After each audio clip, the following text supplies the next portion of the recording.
Please help us welcome one more time Mr. Lennon Barnes from Columbia, Missouri. Lennon, how are you? And Nope. it's still muted. Nope. Brother. Hold on. Good, good. There you go. Yeah. Hey guys. Again, How you we're not professionals. We just We just act it. like T-shirt the coming life soon. of a Keep an eye out for the shop. Listen, I can sympathize with Lennon. The life of a student in Missouri. I did it in 1990 at Northeast Missouri State, so I get it. There's a lot more technology around now than it was back then. How are you, Lennon? Good to see you this morning. How you guys doing? What's up, man? So, I'm tired. Droid decided to flip my show upside down, and he said, "I have a guest for you."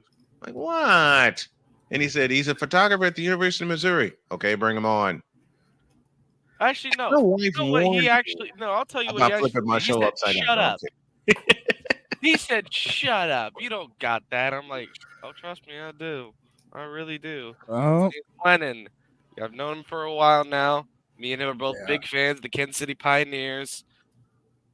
So hey, fellow gamer in the figured, house, lock and load. I figured, you know what? Why not hit him up, see if he's down? And sure enough, he was down. But one of the big things we brought you on what it's like on the field, even in Columbia as a student. The environment is it's crazy. Like hearing 70,000 fans screaming, especially like, okay, so I don't know how much you guys keep up with Mizzou or anything, but this past, not Alabama, but the week before, whenever Brady Cook went hurt, the stadium was silent. When he came back, I never They heard the went stadium nuts. like that. I never heard it like that in my life. The lid was blown off. That was one of the craziest experiences. The only other experience, and I got a chance to see it in person, was 1997 against Nebraska. The miracle pass from Nebraska, which led to overtime. You being on the field at the University of Missouri, being able to capture moments like the one you just described and many others. What is that? What is that like to get that experience? So, like, being a freshman, too, like, most people, if you go to journalism at Zoo, it's hands-on learning. So everyone gets to do it at their junior year at least once. But I'm a freshman. I started doing this my senior year of high school. And, like, just getting to be with the athletes and capture some of these moments. I've made friends through it. Like, I know most of the football team now. I can text them. I know every member of the wrestling team. Like, just being with them, making new friends, and capturing these moments that they'll remember for a lifetime is awesome. How'd you get into it? What led you to get into journalism? So, like, I'd always wanted to work in sports. I just didn't know what I wanted to do. And then my junior-ish year of high school, I would say the end of my sophomore year, I picked up a camera and kind of messed around. And then my junior year, I took a yearbook class. Senior year, I started working for the paper, and now here I am as a journalism student at Mizzou. So, Victor knows a little something about that because when he came to Chicago State in 2001 and I met him, he was in a totally different major. Yep. And engineering, to be exact. He was in engineering. And then my stupid brain decided to go haywire, and I said, I have something for you to engineer. And Victor gave me the look of death, and he says, "What are you up to?" And Victor's been my engineer on air for about 17 years now. But it's a lot of, when you cover sports on a campus, a big time campus, it's a lot of fun to do. But Lennon, you can attest to, Victor, you as well, and all the guys here, it's a lot of work as well. I mean, absolutely. Yeah. There was a night where I shot wrestling practice at 3, hockey at 6, turned around and shot football at 11 a.m. the next morning. Had all the pictures edited and posted by Saturday evening. So, like, I try to stay busy. So, see, he's good with pictures like I am with audio and video. Because I'll record something, and then within an hour, I'll have it all cut up. It's like, and my wife even asked me this: how do you do that? I looked at her and I said, "Do what?" And she looked at all of the Clips. recordings on my screen, and she says that. she pointed to my monitor and she said that. Well, I think everyone who does some form of editing, they have a certain part of their brain where it's like everything they see it differently. Like if you see someone who does like video editing, if you see a music video, you're like, oh, this is a regular music video. But the person who edits that music video, they can see what scenes go where, what parts of the visual part of it, what parts Yeah. should go where. And I've seen you do this with a lot of your audio edits. Like you know exactly where the splice needs to be for a particular song or exit or intro. You know exactly what it is just by hearing it once or twice. Lennon, who inspires you to get into journalism? Is there like are there like a couple of people that that inspires you to go that way when you got to Mizzou? I don't think it was when I got to Mizzou. I want to say it was in high school. So my yearbook teacher worked for our local paper for a long time. And I was talking to him about how this is before the yearbook. He was just an English teacher this time. But I was talking to him about how I always wanted to work around sports, but I didn't know what I wanted to do. Because I thought about sports medicine, but that's just so much college, and I don't know if I can deal with that. And he's like, pick up Fair a camera. enough. You'll be close. He's like, Fair pick up enough. a camera. You'll be close to the action. And yeah, that's how it happened. Fair enough, because I was in computer science That's what my roommate said. years. My original major was computer science, and then in 1992 I made a change. Upstairs to Droid. He has a question. So I believe it was week 2 against Vanderbilt. Being Yeah. on the field for an overtime thriller like that, and the emotion, as I know you said, the atmosphere in Columbia is insane. Absolutely. But what is it like for overtime games, especially ones like that against a team like Vanderbilt? So funny story about that. I was right on about the 3-yard line for that. I got one of the greatest pictures I've ever taken during that. But my heart rate was so high. I was shaking. I was talking to like Vanderbilt's team photographer, and like the cheerleaders were like asking questions because they didn't understand all the rules. And like whenever they threw a flag on that last offensive pass interference, they're like, they're gonna score it there. I'm like, no, that's on them. Is what I told them. And they're like, okay. And like my heart rate was like probably 180 that time. It was one of the craziest experiences ever. I was shaking on the sideline shooting. I get it. I remember you texted the fantasy group chat saying, "I got this photo.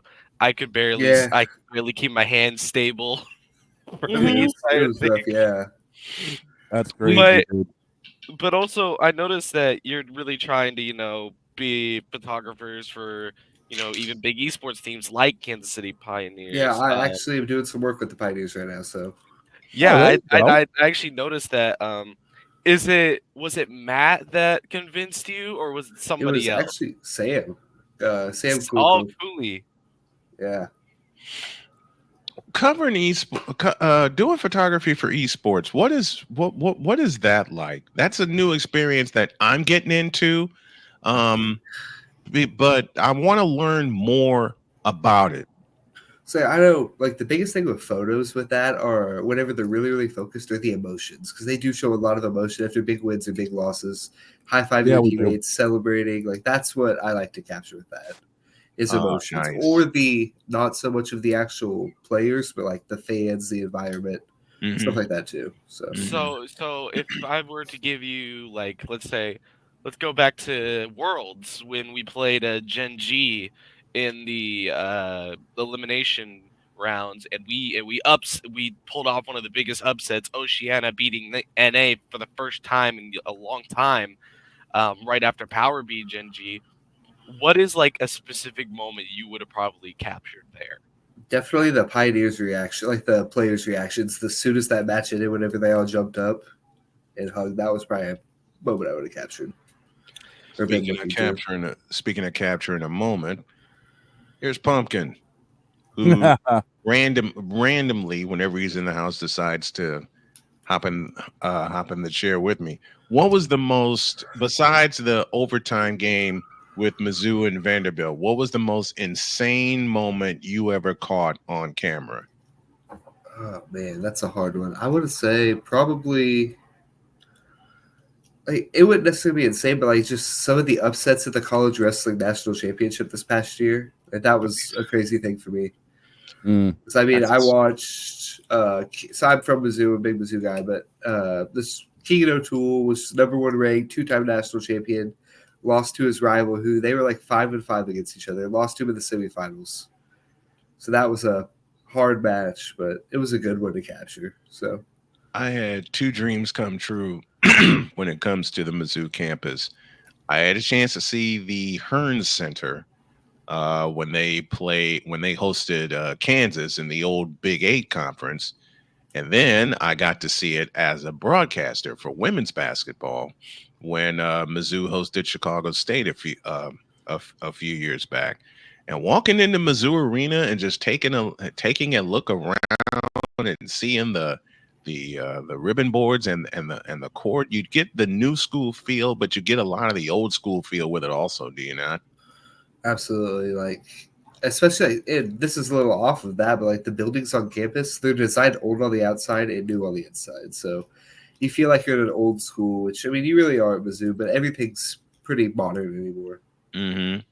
I got to tell y'all a funny story about our trip to Missouri when I was covering Chicago State women's basketball. I drove in from Gary, Indiana that morning. I had my suitcase, had my equipment and everything, and the coaches were ready. And then a snowstorm happened. I saw nothing the final 5 miles.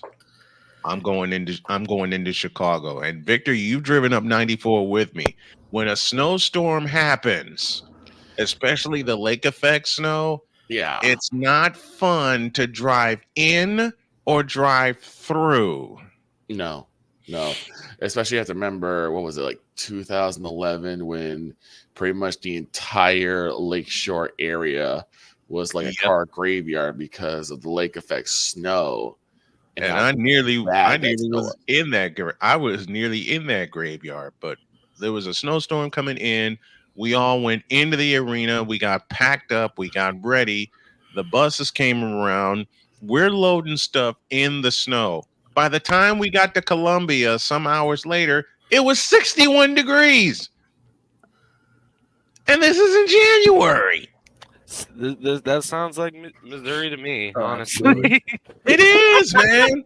That's like when Missouri. That's like if you take Missouri and Kansas and combine them. That's basically what it is. that's it. As a native Kansan myself, I've grown up in Kansas all my life. I graduated from Shawnee Heights. But my question for you, Lennon, I never knew what it was like, of course, to be with a team, maybe even taking pictures. What's it like with a bye week? Because I know Mizzou has a bye week this upcoming week. What is it like for a photography team on the bye week? Do you just take pictures at practice, or is it just an off week for you for that specific sport? Last time we had a bye week a few weeks ago, I went home for the weekend, and this is my birthday weekend, so I'm going to go home for this weekend. If they have another sport, I'll go cover that, but for the most part, bye weeks are just kind of a week off. So, yeah, I've had bye weeks where, especially with me, when I covered Trinity International up in Deerfield, Illinois, I didn't know what a bye week was because we usually play all the way through. Mm-hmm. And we were just done a week before the main colleges were done. But having that off week, I want to say it was 2012, having that off week, we're just sitting there going, now what? We had to I basically Victor just came to my place and hung out all week. Mm-hmm. And that was the longest sleep I ever got. Because Victor is, like I said, Victor's one of the people that has helped me keep everything together. And Victor gave me a command and a demand that week. And he said, no talking. Yeah. Then my girlfriend called. And all of that went out the window. And Victor came in and heard me and yelled at me. Yeah. That'll happen. But you have, of course, Mizzou has Oklahoma coming up. We all know this. I believe that's in Missouri. I think that's in Yep. Columbia. Let me look for I you. know I'm going to be very excited to see those photos from you. I tried Same to here. find the Vanderbilt photo, the catch that you took. I could not send it to Snowman because I couldn't find it. And I was actually hoping you still had it on you. Oh, I do. I should. Yeah. I want to see it. Now Yeah. I want to see it. It's an insane moment. Like Lennon's always been great at photography. He posts his photos after every college game day and in our fantasy chat, despite him being terrible at fantasy. Hey, I think my record's even after I win this week. I think I'm 50. I think I'm 0.5 on the season. And he has one of the funniest team names I think in the league right now. It's Absolutely. CTE. I think it's like CTESPN. It's Antonio Brown's brand. Yeah. And I'm like, Trust me, there's a few times. Is this Trust me, man's there's name Tua Tagovailoa or? Ah, it's Antonio Brown. You know what? That works too. I'm out. I'm done with that one. Antonio Clown. Oh, he sent it to me. Yeah, it's the pass deflection on the final play. Pass interference. Yeah. Yeah, What I'm gonna be can you- 4 and what 4 can after you this do? week also. What can you do?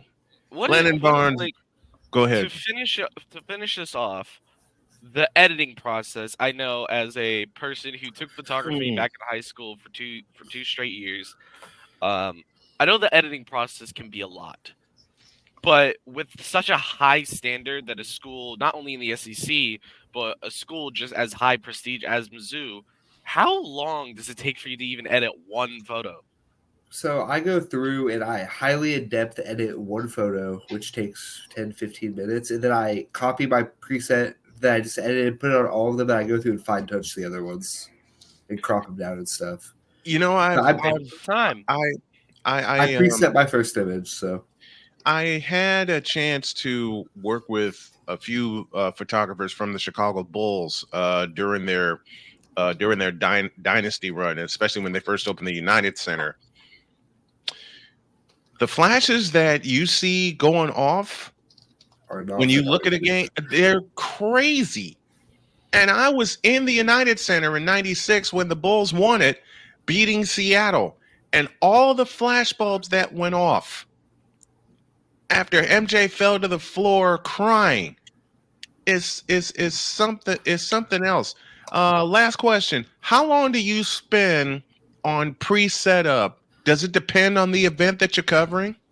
So yeah, if it's like basketball, I get there an hour early. Wrestling, 30 minutes early. Football, I normally get there 2.5 hours before the game starts. Yeah, you don't want to be in the crowd.